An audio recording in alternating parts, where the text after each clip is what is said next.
What's up everyone, welcome to another video, and today we're going to be talking about Eula. Not quite Eula as a character, but where is she? Right? With patch 3.5, we have a character that is now shown to be a physical damage support, essentially, like the Goro of physical damage and physical compositions. And going forward, I would assume future physical carries coming out are going to be leaning on Mika as a physical support. So right now, who is the best currently available physical carry? I mean, apart from Kaching and some other oddballs like physical Zhongli, Eula is probably atop of most people's list when it comes to premier physical carries. So where is she? Why is Eula not being rerun with Mika? And before anybody says, well, like, you know, maybe she just got a rerun, or maybe Hoyoverse has a big grand scheme for Eula in the future, I want to remind you, Eula is probably, if I'm not mistaken, the longest limited character without a rerun. I think the last time she rerun was like November of 2021 or something like that, if I'm not mistaken, along those lines. So she is long overdue for a rerun. They're releasing a support character that seems like it was made for physical carries. Why is she not here?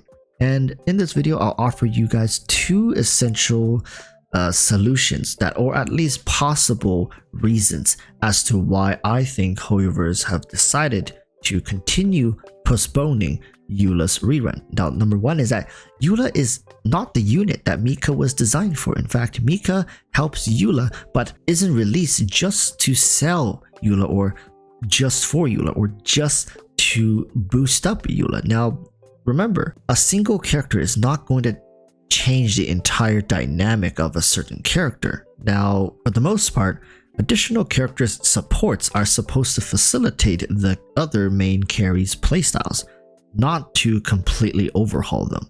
So in the case of Eula, I made a video talking about this, and if you guys are interested, you can go check it out. But I label in that video that Eula's problems aren't really her damage or her rotations or whatever. It's much more in tune with the kit that she was bestowed with and released on, and there's many flaws in that kit. And having Mika, especially boosting attack speed and boosting physical damage, isn't really gonna help Eula, right?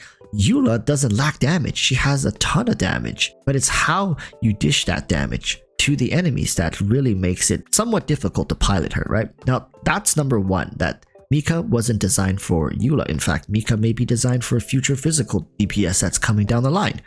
Number two, Hoyoverse is feeling that Mika alone will not carry a Eula banner and will lose revenue had they rerun Eula with Mika. Now, shockers, right? Hoyoverse is money driven, and imagine a scenario where Eula is being reran with Mika.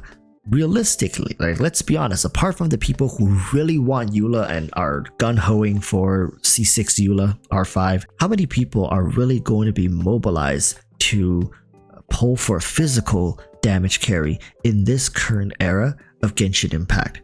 With the game pivoting so hard into the Dendro meta, Cryo so far having nothing to do with Dendro, and we're going into Fontaine, which also seemingly has nothing really leaning towards like a physical carry. Like, how likely are people going to be burning their gems on a Eula banner? Right? You tell me. So option two is that Hoyoverse feels like, well, you know, if we put Mika here and try to sell him with Eula, we might just flop, and we might flop really freaking hard. So maybe we shouldn't take that gamble. In fact, we shouldn't gamble at all. We should just put Mika along with a very popular character, and hence Ayaka, right? So now we're going to be talking about this a little bit more, right? Because regardless, Ayaka and Shinhe are proven banners that draws in sales. It doesn't matter what you guys say or think, or how you feel that Eula is being treated unfairly.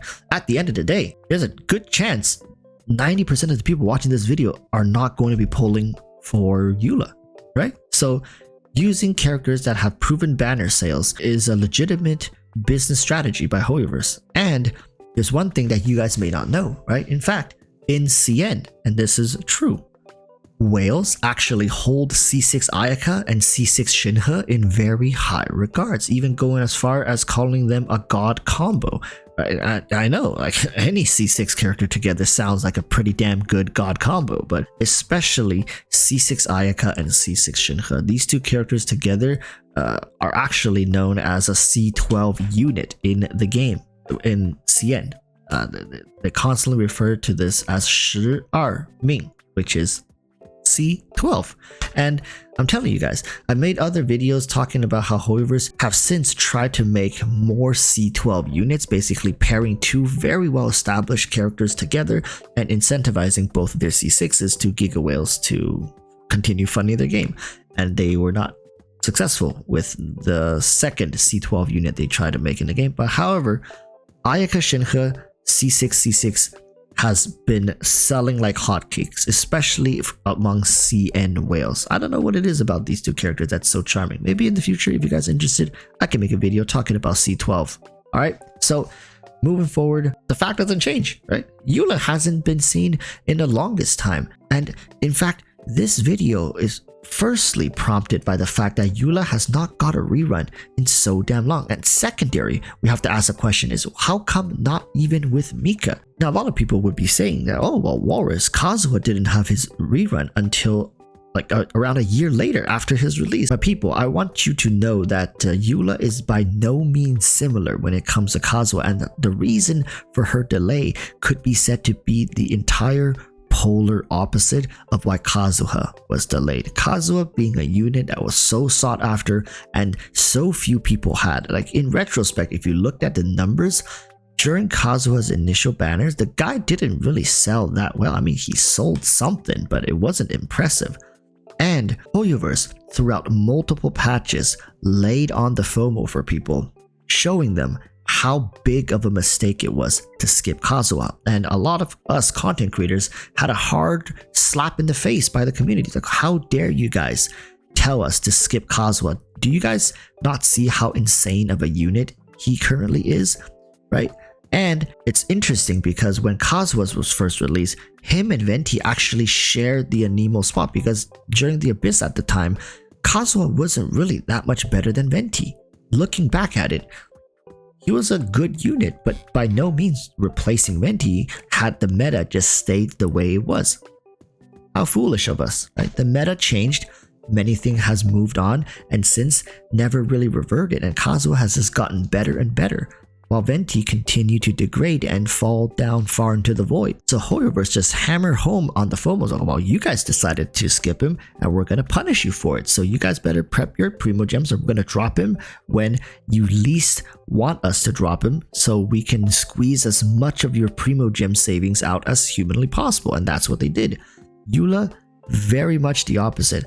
HoYoverse right now is like, Eula cannot squeeze anything out, even if it was a sponge full of water. Eula right now is suffering when it comes to driving factors outside of personal preference. Right? It's very difficult for most people to present Eula as a good choice over a lot of other options. So how is HoYoverse going to rerun Eula? Potentially, she will still be reran with Mika and two other very sought after 4-star units. Could be, I don't know, Xingqiu, could be Yao Yao, could be Xingqiu, Bennett, Mika, who knows? But there is going to be more incentive required for Eula to sell, as well as modern characters. And finally, I want to just highlight the two scenarios and tell you guys which one I personally think is more likely. Number one is Eula was not the unit that Mika was designed for. In my honest opinion, this one, well, sounds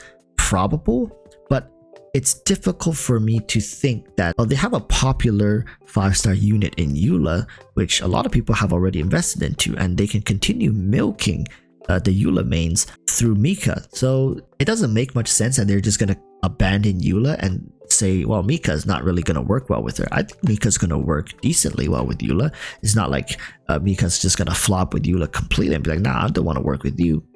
They're going to work together fine. However, there is a likelihood that in the future, a new physical damage is going to come out that just works better with Mika. That's a possibility as well, because Hoyoverse needs to leave their doors open. So if you pull this new 5-star, well, guess what? You should probably also go pull Mika.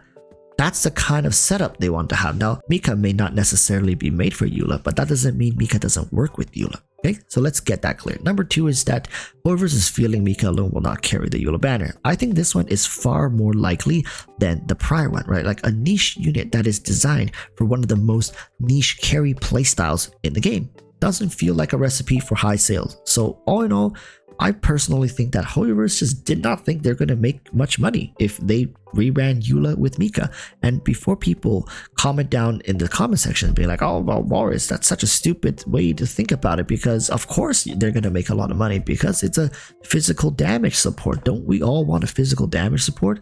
Well, before we answer that question, first comment down below whether you have a Eula or not. And if Eula was rerunning with Mika, would that change your perspective of wanting to summon for Eula? And for people who I know are watching who have Eula and stop playing her because of XYZ reasons, is a Mika going to make you start playing Eula again consistently? I mean, not just for the patch, but bring her back into your rotation when it comes to meta. I know there are people who still plays Eula. I know there's going to be people who plays Eula without Mika, and I know there will be people who finds Eula and Mika together very enjoyable and they'll continue to play her. But really the question is, how big of an incentive is it to now once again dive back into playing Eula simply with support that buffs attack speed and some physical damage? So was the problem of Eula just needing more attack speed and more physical damage? Or is this something else completely, right? You tell me in the comments down below. Until next time, urge you to stay safe and peace. Bye.